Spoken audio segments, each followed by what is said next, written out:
Welcome to another episode of Adel's Garage. Today we are featuring the Aston Martin GT12.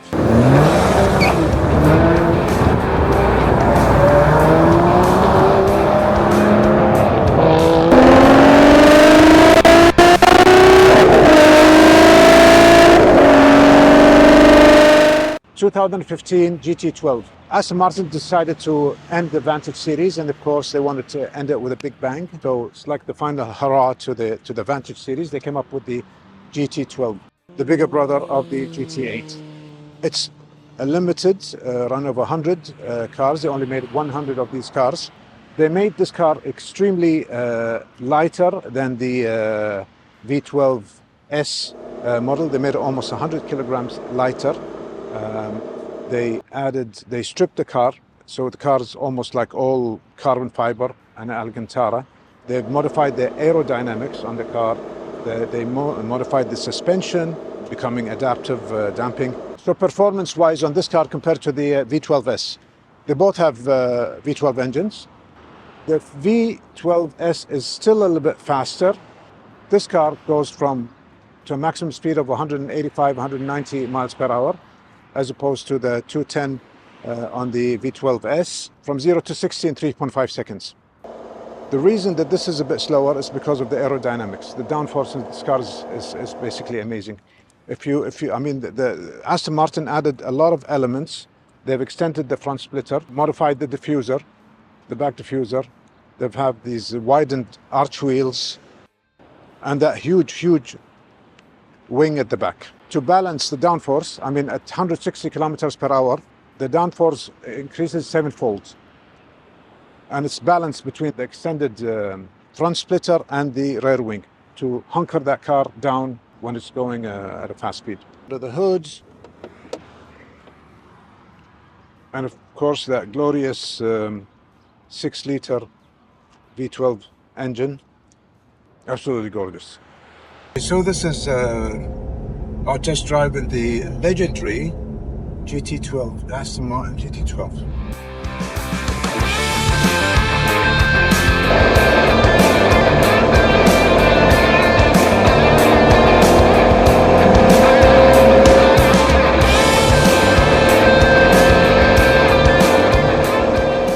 Cabin is pretty comfortable.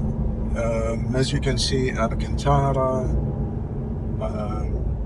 carbon fiber everywhere. Central console, the doors are extremely light. Steering wheel is hydraulic, it's not electric, and I just love it.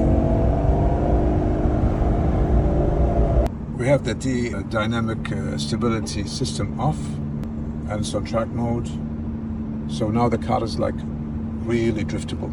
You want to have fun with it?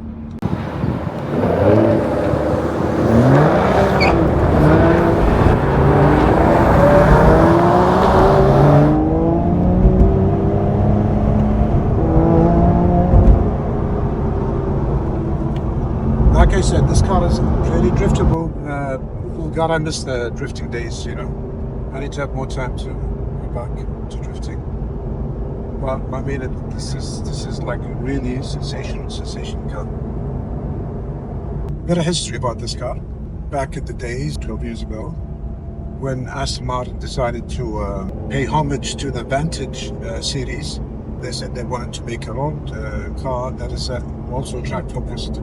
So they came up with this car. They called it the GT3, and of course, who didn't like it? Porsche. Aston Martin has a long history, the GT3 racing and all that, but when it came to try and name this car GT3, Porsche didn't like it, and they filed a lawsuit. And then, of course, Aston Martin decided to say, let's not get into all this legal battles and all that. Let's spend our money on actually making this car the monster that it is. So they decided to call it GT12, 12 cylinders, as opposed to the GT8, which had 8 cylinders. GT12 was the bigger brother of the GT8. The difference between the two cars is like the transmission in the GT8 was manual, and this one has an automated manual 7-speed single clutch transmission.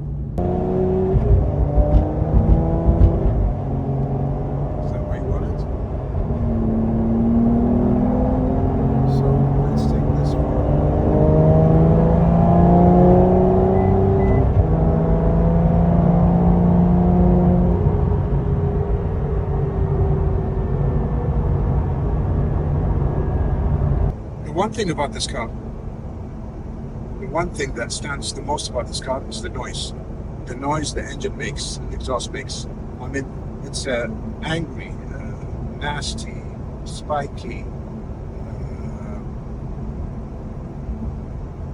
almost a noise that is not seeking redemption. An unapologetic sound that comes out of this engine.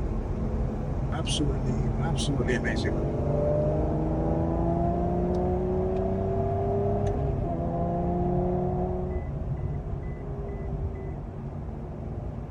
With the GT12, really, I mean, it's not the fastest car. Doesn't have the fastest laps, but it's the pure emotion that this car gives you is unbeatable. This is a very special car.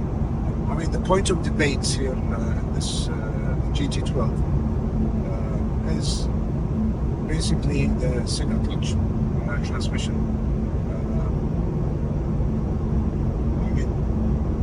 This is not, I mean, the future is all about the, V8s, twin turbos, faster shifts and all that. But this still has a automatic manual single clutch transmission. And you can feel it with the shifts. You can feel it. There's that delay, up and down shifts. But you know what, you get used to it and it becomes part of the car and you don't notice it after a while. So that pure emotion that this car gives you is unparalleled.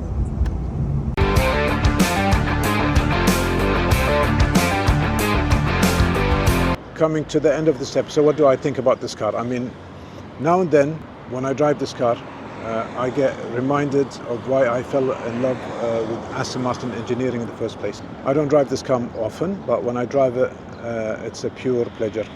If you wanted to kind of go back in time and see what they were comparing this car to, GT3 RS Porsche, and it was the Ferrari 458 Speciale. Sure, I mean, these two cars are faster, but then this is a purely emotional car to drive. The engagement that you get out of this car is phenomenal. That's what I think. I'm glad that I have one out of the 100. Until the next episode of Adel's Garage, and Godspeed.